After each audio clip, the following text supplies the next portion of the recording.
विशेष जल चढ़ाने का स्थान कहां से बताया गया? उत्तर की ओर मुख कर हमें दक्षिण में बैठना है, उत्तर में मुख करना है। उत्तर की ओर भगवान शंकर की जलाधारी, जलाधारी से मतलब है जो शिव जी का चढ़ा हुआ पानी जो बहता है वो उत्तर की ओर जाता है। तो हम कहां बैठते हैं? बोलो बोलो जम के, दक्षिण की ओर। मान लो शिव जी का पानी इधर जा रहा है तो तुम्हें इधर बैठना है, शिव जी का पानी इधर जा रहा है तो तुम्हें इधर बैठना है। वैसे तो शंकर के शिवलिंग के आसपास कहीं पर भी बैठकर पूजन कर सकते हो, पर विशेष कोई कामना होती है, विशेष कोई मनोकामना है और आपका दुख जब कटता नहीं है, आप हार जाते हो, तब उस समय पर दक्षिण में बैठकर जहां उत्तर की ओर मुख कर कर भगवान देवाधिदेव महादेव को जल समर्पित किया जाता है। उत्तर दिशा में ऐसा क्या है कि शंकर जी का जल उत्तर की ओर जाता है? ये उत्तर और दक्षिण, ये दो दिशा तो हमारे यहां बड़ी विचित्र मानी जाती है। हमारे यहां सबसे अच्छी दिशा, कोई मकान भी लेता है तो कहता है पूरा पश्चिम का मकान होना चाहिए। कोई मकान ले, पूर्व का मकान हो, पश्चिम का मकान हो। कोई दुकान ले तो कहते हैं पूरा पश्चिम का मकान दुकान हो। पर मेरा वो घरदानी तो उत्तर दक्षिण का आनंद लेता है। उत्तर दक्षिण, ऐसा दक्षिण दिशा में ऐसा क्या है कि शंकर जी का चढ़ा हुआ जल दक्षिण में ही जाता है? यहां तक शिव महापुराण की कथा कहती है, मान लो आपके घर में छोटा सा शिवलिंग है, आपके घर में छोटा सा शिवलिंग है, उस शिवलिंग को आपने थाली में रख लिया। थाली में रखने के बाद में गूंज रहा है आवाज, थाली में रखने के बाद उस थाली में शिवलिंग को रख लिया, आपने उसको स्नान कराया। थाली में भी अगर शिवलिंग रख रहे हो तो उस शिवलिंग का जो दिशा है वो उत्तर की होना चाहिए। भले आप मंदिर में पूरा पश्चिम में बैठे हो, आपके घर का मंदिर तो पूरा पश्चिम में ही होगा, आपके घर का मंदिर कहां होगा? पूरा पश्चिम में। पर शिवलिंग की दिशा कहां रखना है? उसकी जलाधारी की दिशा कहां रखना है? जम के बोलो जरा, उत्तर। आप मंदिर में पूरा पश्चिम में बैठो, आपके घर के मंदिर में आप पूरा पश्चिम में बैठ के पूजन करो, क्योंकि आपका मंदिर पूरा पश्चिमी होगा। ऐसा कोई घर नहीं जिसके घर के अंदर मंदिर पूरा पश्चिम में नहीं है। आप पूरा पश्चिम में बैठो, पर शिवलिंग को थाली में भी रखो तो उसकी जलाधारी उत्तर की होना चाहिए। आपने अगर स्नान कराया है, शंकर भगवान के शिवलिंग का जल जो आप लेकर जा रहे हो विसर्जन करने के लिए, शिवलिंग का चढ़ा हुआ पानी जो भगवान को हम घर में स्नान कराते हैं, भगवान को घर में नहलाते हैं, स्नान का जो जल होता है उसको हम ले जाकर जब वृक्ष में डालते हैं, उस समय पर शंकर का घर में चढ़ा हुआ जल जब हम ले जाकर उसको डालते हैं वृक्ष में, अगर आपका ध्यान उत्तर की ओर है, आपका मुख उत्तर की ओर है, भले आप जल डाल रहे हैं पर मुख यदि आपका उत्तर की ओर है तो आपकी मनोकामना पूर्ण होती ही है, ये निश्चित है। शिव जी का चढ़ा हुआ जल भले हमने अपने घर में स्नान कराया, भले हमने अपने घर में नहलाया, शिवलिंग को अपने घर में स्नान कराया, पर उसका जो जल नहलाने के बाद सब भगवान जब नहा लिए, अपने शिव जी को नहला लिया, वो जल रखा है, पूजन अर्चना सब हो गई, बाद में आप पूजन पे से उठे, उस जल को लेकर गए, आपने जो विसर्जन किया उस जल को आपने पेड़ पौधे में डाला, वो जल उत्तर, भले आपका वृक्ष कहीं पर भी हो पर आपका मुख उत्तर का है और आप उस जल को, शंकर के चढ़े हुए जल को आप पेड़ पौधे में डाल रहे हैं, मतलब आपकी राहें खुल जाएगी और मंजिल तक आप पहुंचोगे जरूर। ये निश्चित था। जिस समय पर वर कन्या की जो भावर होती है ना, फेरे डलते हैं, 7 फेरे जब डाले जाते हैं तो 7 फेरों में सबसे खास फेरा होता है छठा फेरा, सबसे खास होता है। उसका कारण क्या होता है? छठे फेरे को खास क्यों कहा गया?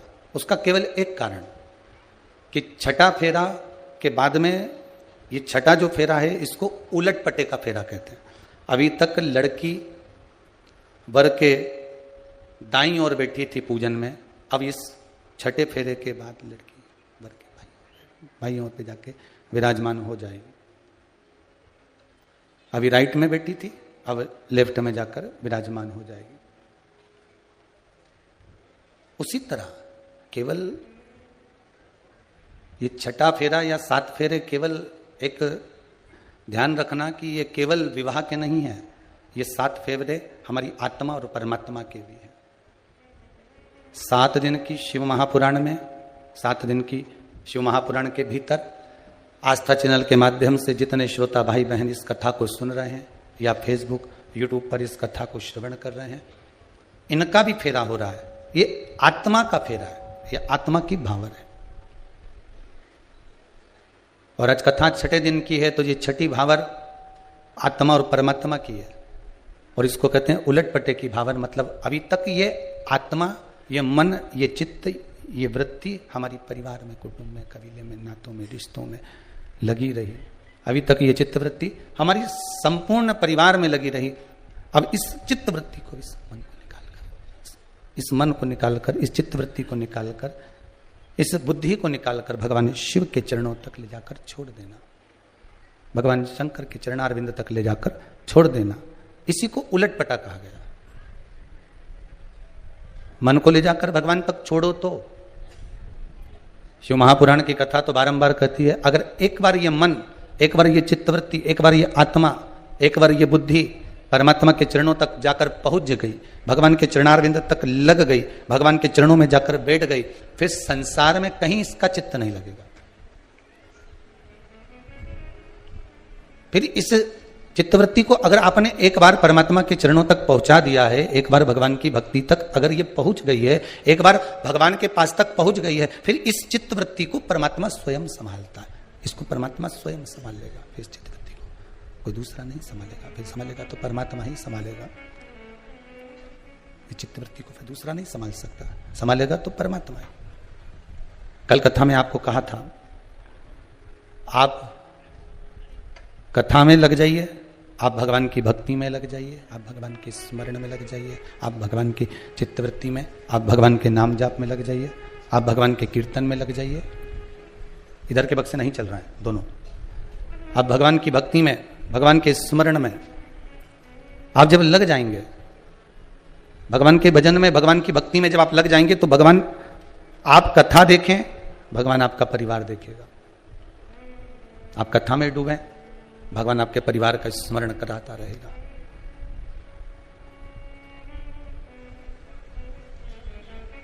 एक विश्वास, और वो विश्वास हो पकड़ परमात्मा के चरणारविंद का, भगवान के चरणों का विश्वास,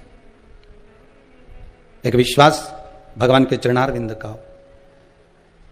संसार में भगवान जितनों को जन्म देता है, मेरा देव अधिदेव महादेव इस मृत्यु लोक में जब मनुष्य को जन्म देता है, तो उसको कुछ एक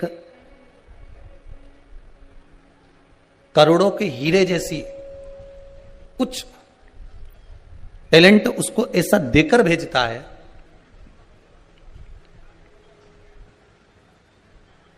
ऐसी विशेषता देकर भेजता है कि वो संपूर्ण जगत में, संपूर्ण विश्व में वो अपने कार्य को कर कर जगत का उद्धार भी करेगा, स्वयं का भी उद्धार कर सकता है। संपूर्ण विश्व, करोड़ों का हीरा कहीं खो गया, वहीं कहीं गिर गया, करोड़ों का हीरा। अब करोड़ों का 2, 4, 5, 6, 7, 8, 10 करोड़ का हीरा जो गिर गया है, 2, 4, 8 करोड़ का हीरा जब नीचे कहीं गिर गया है, कहीं चले गया है, तो उसको करोड़ों के हीरे को ढूंढने के लिए तुम्हें करोड़ों की लाइट जलाने की जरूरत नहीं पड़ेगी। करोड़ों के हीरे को ढूंढने के लिए मात्र एक 5 रुपया की मोमबत्ती जला लो और वो हीरा चमक जाएगा, और चमकेगा तो वो मिल जाएगा। बोलो सही है कि गलत है? केवल एक 5 रुपए की मोमबत्ती से वो हीरा मिल सकता है। साउंड ठीक नहीं? 5 रुपए का हीरा, 5 रुपए की मोमबत्ती के केवल 5 रुपए की मोमबत्ती उस करोड़ के हीरे को ढूंढ सकती है। मात्र 5 रुपए की मोमबत्ती। उसी तरह करोड़ों का मेरा परमात्मा है, करोड़ों का मेरा भगवान है, करोड़ों का मेरा भूत अधिपति भूतेश्वर है, करोड़ों का है। उसका कोई कीमत नहीं, उसकी कोई कीमत नहीं। वो तो वो कहता अनमोल है, उसकी कोई कीमत नहीं, अनमोलता उसमें। करोड़ों के उस परमात्मा को पाने के लिए बस 5 रुपए की मोमबत्ती, मतलब पंचम इंद्रियों को वश में करना है, और जब यह पंचम इंद्रियां हमारे वश में हो जाएगी तब वो करोड़ों का हीरा अपने आप हमारे सामने मिल जाएगा। करोड़ों का हीरा पाने का तरीका, करोड़ों के हीरे को पाने का एक सुख हमें प्राप्त हो जाएगा। ढीले डालो भाई, ढीले डालो। करोड़ों का हीरा अपने आप मिल जाएगा, अपने आप प्राप्त हो जाएगा। अब उस परमात्मा को पाने के लिए पंचम इंद्रियां, चाहे 5 कर्मेंद्रिय हो, चाहे 5 ज्ञान इंद्रिय हो, उन इंद्रियों को हमें वश में कर लेना है। अब वश में करने का तरीका कौन सा होगा? तो शिव महापुराण कहती है कि हम आपसे ये नहीं कहेंगे कि आप तीर्थ में जाके बैठ जाओ तो इंद्रियां वश में हो जाएगी। तुम जितने घर से दूर जाके बैठते हो ना, उतना घर बहुत याद आता है। तुम जितने जिस व्यक्ति से दूर होते हो ना, वो व्यक्ति बहुत याद आता है। पोता दादी से दूर होगा तो दादी याद आएगी, दादी से पोता दूर होगा तो पोता बहुत याद आएगी। मां से बेटी भी दूर होती है तो बेटी बहुत याद आती है, और बेटी से मां दूर होती है तो मां बहुत याद आती है। आप बहुत दूर जाकर तीर्थ में बैठकर अगर हम कहें कि आप भगवान का भजन करो और भगवान आपको मिल जाएगा, तो हम तो ये कह नहीं सकते, हम ये नहीं बोल सकते कि मिलेगा कि नहीं मिलेगा। क्योंकि तीर्थ में जाने के बाद भी अगर आपका मन, तीर्थ में जाने के बाद भी आपकी चित्तवृत्ति, तीर्थ में जाने के बाद भी आपका भाव, तीर्थ में जाने के बाद भी आपकी वृत्ति अगर परिवार में, नातों में, रिश्तों में, कुटुंब में, कबीले में लगी हुई है, तो फिर परमात्मा मिलेगा कैसे? घर में रहो, परिवार में रहो, अपने कुटुंब में रहो, अपने कुल में रहो, और अपने परिवार में रहकर अगर एक बार भी अगर भगवान का नाम ले लिया, एक बार भी आपने भगवान स्मरण कर लिया, श्री शिवाय नमस्तुभ्यम, अगर एक बार भी अपन दिन भर में बोल लिए, तो फिर तीर्थ में जाकर एक माला जपना और घर में रहकर केवल एक बार मंत्र का स्मरण कर लेना बराबर हो जाता है महाराज भगवान की भक्ति। क्योंकि चित्त वृत्ति कलयुग केवल नाम आधारा और सुमर सुमर नर उतरहि पारा। कलयुग में केवल एक नाम की आधारशिला को लेकर, कलयुग में केवल एक नाम की आधारता को लेकर आप भगवान की भक्ति में, चाहे पंचाक्षरी मंत्र हो, 12 अक्षर मंत्र हो, चाहे श्री शिवाय नमस्तुभ्यम हो, चाहे ओम नमः शिवाय हो, चाहे ओम नमो भगवते वासुदेवाय हो, तुम जिस मंत्र को जपो, जिस मंत्र का आप स्मरण करो, जिस, चाहे राम कहो, चाहे कृष्ण कहो, चाहे शिव कहो, चाहे भवानी कहो, तुम जिस मंत्र का स्मरण कर रहे हो, उस मंत्र का सुख आपको मिलेगा जरूर, उस मंत्र का सुख आपको प्राप्त जरूर होगा, पर मंत्र हृदय से जपा हुआ होना चाहिए। और जिस दिन मंत्र इस हृदय चित्त में समाहित हो जाएगा, उस दिन परमात्मा को मिलने में देरी नहीं लगेगी, परमात्मा मिल जाएगा। दिन भर में सास ने कोई शब्द कहा तो बहू अपने पति से कहती है, तुम्हारी मम्मी ने आज का मेरा दिन पूरा बर्बाद कर दिया। बोले, बोलती कि नहीं बोलती? सास और बहू का झगड़ा हुआ, सास ने अपने पति से कहा, ये ऐसी बहू मिली है कि आज का दिन तो मेरा ऐसा नरक जैसा निकला है, बेकार, एकदम बेकार। तो किसने कहा था तुमसे कि दिन बेकार निकालो? 86,400 रुपए तुम्हारे पास में है। कितने रुपए? 86,400 रुपए तुम्हारे पास में है।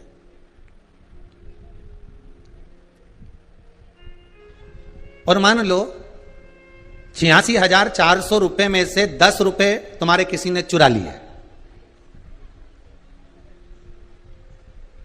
चोटा उनकी कमी तो है ही नहीं संसार में, ठीक है?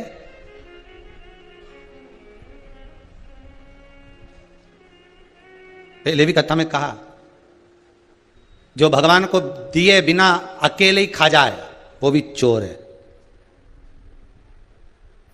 जो किसी के घर में बिना पूछे प्रवेश कर जाए वो भी चोर है। जो किसी के घर में रखी हुई वस्तु को बिना पूछे उठा लाए वो भी चोर है।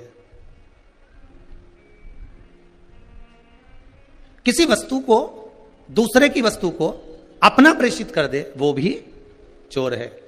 और 5वें नंबर का चोर माता पिता को दिए बिना अपने कमरे में ले जाकर चुपचाप से गजक, काजू, बिस्कुट, वेफर अपने कमरे में पत्नी के साथ या अपने बच्चों के साथ बैठकर खा ले और बूढ़े माँ बाप को एक रत्ती का नहीं दे, वे भी बहुत बड़ा चोट्टा है। वो भी चोर, वो चोर से कम नहीं है।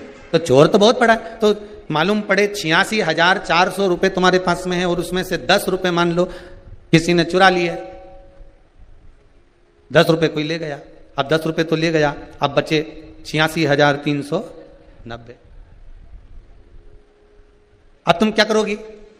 86,390 रुपए जो तुम्हारे पास बचे हैं, तो तुम्हें जब गुस्सा आएगा, क्रोध आएगा, क्योंकि तुम्हारा 10 रुपया किसी ने चुरा लिया, तो तुम 86,390 रुपए फेंक दो। फेंकोगी क्या?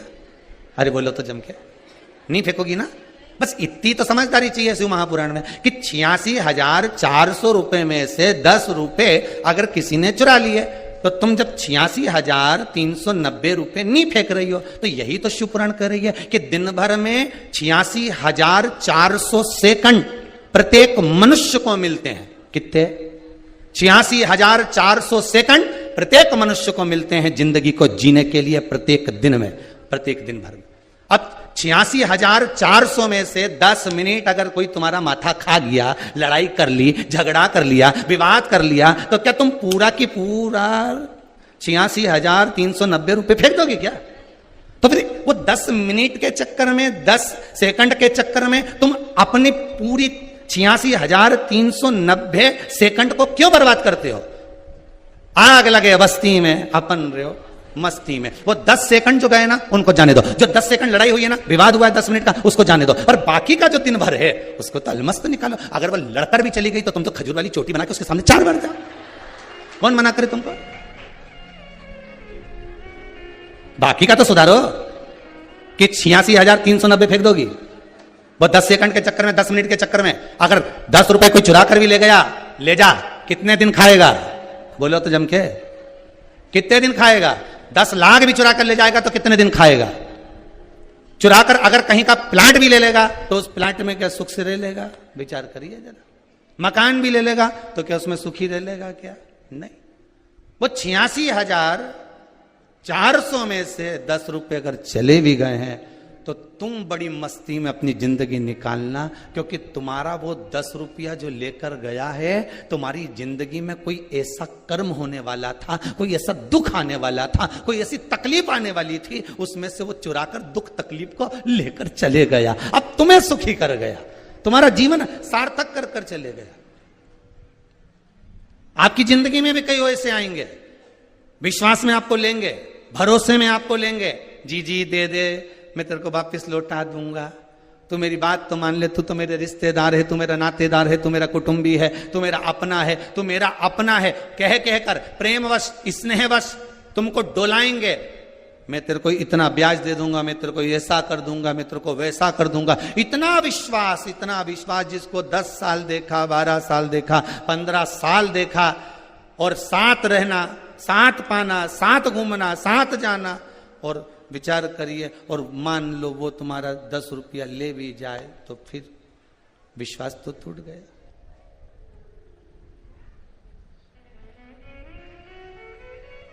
करो धोखा। शिव महापुराण एक बहुत अच्छी बात कहती है, जिसने तुमको प्रेम से अपना पैसा निकाल कर दिया है ना, कि भैया ये तेरा काम निकाल ले, तो बाद में लाकर मुझे दे देना। जिससे तुमने ब्याज पे लिया ना, उसको बाद में लौटाना। पर जिसने तुमसे ब्याज तक नहीं लिया और कह दिया भैया आप लौटा देना, भैया तेरे को, तू तो मेरा पहचान वाला है, तू मेरा भरोसेमंद है, मैंने विश्वास रखकर तेरे को दिया है, तू दे दे मुझे। कितनी चित्तवृत्ति में विष देना पर विश्वासघात मत कर।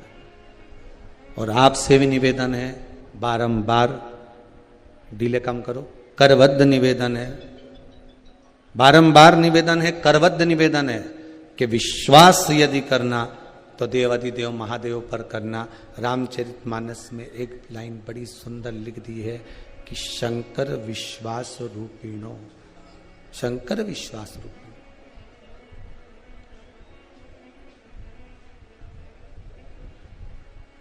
रामचरितमानस में एक बात बड़ी सुंदर लिखी है कि शंकर विश्वास का प्रतीक है, शिव विश्वास का प्रतीक है। किसी पर करो ना करो, पर भगवान पर विश्वास जरूर करो। शंकर पर विश्वास जरूर करो। आज एक बच्ची कह रही थी, गुरुदेव मेरी माताजी का कैंसर का ऑपरेशन हुआ था, कहीं बैठी होगी वो, उसकी आहार नली निकाल दी गई थी। कहां बैठी है बच्ची वो? कहीं बैठी, ये खड़ी। देना जरा इसको माइक, देना बच्ची को, कॉर्डलेस दो।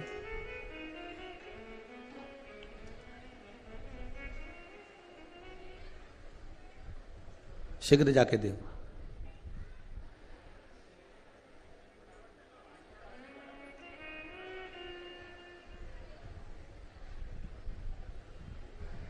बच्ची कह रही थी, गुरुदेव मेरी माताजी की आहार नली का कैंसर का ऑपरेशन हुआ था, गला चले गया था। क्या हुआ था बेटी? हेलो सर, मेरी माताजी को है ना गले में कैंसर की थोड़े से लक्षण थे, फिर धीरे धीरे इलाज करवाया तो बढ़ते गया उनका कैंसर। मैक्सिमम 1 ग्राम की समथिंग उनकी वो निकली थी गठान, उसमें बोलने की नली और सांस लेने के लिए चली गई। और यहाँ पर मेरी माताजी 2 बार आई और थोड़ी उनकी आवाज खुल गई और थोड़े पहले से ज्यादा स्वस्थ हो चुकी। बाबा की कृपा। नमः शिवाय। बैठ जाओ बेटा। अगर विश्वास है तो शिव है। यहां फिर निवेदन करूंगा, कोई बेल नहीं, कोई भभूति नहीं, कोई आप और हमारा मिलन नहीं, मिलना भी नहीं आपको। आप तो बस विश्वास लेकर जहां बैठे हो, भले आस्था चैनल पर कथा श्रवण कर रहे हो, चाहे जहां बैठकर कथा का तत्व श्रवण कर रहे हो, जहां बैठकर आप कथा को सुन रहे हो, आस्था चैनल पर, फेसबुक, यूट्यूब पर, रिटर्न बढ़ा, जिस जगह पर बैठकर कथा का रसतत्व आप ग्रहण कर रहे हो, जिस जगह पर बैठकर आप कथा को श्रवण कर रहे हो, बस विश्वास रखकर शिव महापुराण की कथा को अपने हृदय चित्त में उतारिए। बाबा स्वतः कृपा करता है, उसकी कृपा में कोई कमी नहीं रहती।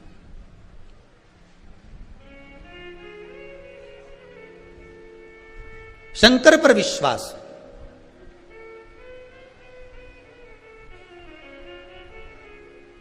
शिव पर भरोसा हो, दृढ़ता हो। एक और पत्र किसी का है, बड़े सुंदर, बहुत सारे पत्र इतने पढ़े नहीं हो।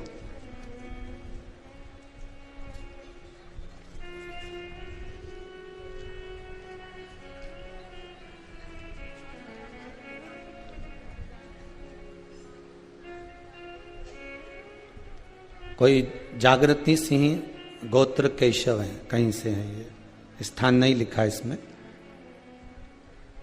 बाबा 1 महीने पहले आई थी बेटी के लिए। कहाँ बैठी जागृति जी? जागृति सी बेटी के लिए आई थी मैं 1 महीने पहले, और बाबा की ऐसी कृपा रही, बॉम्बे के सबसे बड़े कॉलेज में एडमिशन हो गया है। बाबा को बहुत बहुत धन्यवाद करने के लिए। कहाँ है जागृति सिंह जी? ये शिव तत्व की, आप जो भगवान शंकर का अनुमोदन कर रहे हैं, आप जो शिव स्मरण कर रहे हैं, आप जो भगवान की भक्ति में रमे हुए हैं, ये आपका विश्वास बोलता है, ये आपका भरोसा बोलता है। आज ग्वालियर की कोई माता जी आई थी गुप्ता, ऐसी खुश, ऐसी खुश,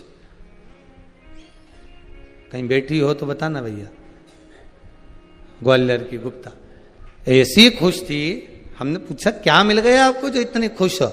बस बाबा ने मेरी सब सुन ली, अब कहीं बचा ही नहीं है। मैंने कहा यही बाबा की कृपा। आप विश्वास रखकर जब भगवान का कहीं पर भी शिव स्मरण कर रहे हो, उज्जैनी में कर रहे हो, विश्वनाथ की धरा पर कर रहे हो, चाहे आप अपने घर पर कर रहे हो, भगवान की भक्ति में अगर आप जुड़े हुए हो, भगवान पर विश्वास रखकर आप भगवत भजन में लगे हुए हो, तो फिर वही कथा कहती है कि तू कथा देख, शिव कहते हैं मैं तेरा परिवार देख लूंगा, अब तुझे देखने की जरूरत नहीं है। भगवान शंकर कहते हैं मैं संपूर्ण तेरा परिवार, संपूर्ण तुझको हर जगह पर मैं तुझे देख लूंगा, बस तू कथा देख, तू स्मरण कर, तू भजन कर, तू नाम जाप कर, तू कीर्तन कर, तू नाम स्मरण में डूबा रहे, बाकी का सब व्यवस्था में देख लूंगा। तुझे कहीं देखने की जरूरत नहीं पड़ेगी, तुझे कहीं जाने की जरूरत नहीं पड़ेगी।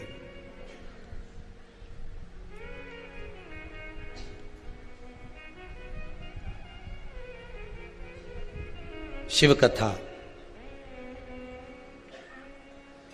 किसी के चक्कर में, किसी के लिए 10 मिनट अगर विवाद हो भी गया तो बाकी का 86,390 सेकंड अपना सुधारने का प्रयास करिएगा, अपने को संवारने का प्रयास करिएगा। और जब वो 86,390 सेकंड हमारे संवरेंगे, हमारे सुधरेंगे, हम उनको जब संवार लेंगे, हम उनको जब सुधार लेंगे, तो वो 10 सेकंड जो गए हुए हैं वो किसी काम के नहीं रहेंगे, उसका कोई मोल तत्व नहीं रहेगा। अगर जीवन में दुख आया है और वो दुख मान लो जीवन में आया और बहुत तकलीफ दे रहा है, तो शिव स्मरण में डूब जाओ, भगवान की भक्ति में रम जाओ, धीरे धीरे धीरे धीरे वो दुख अपने आप कट जाए। कि भोला सब दुख काटो।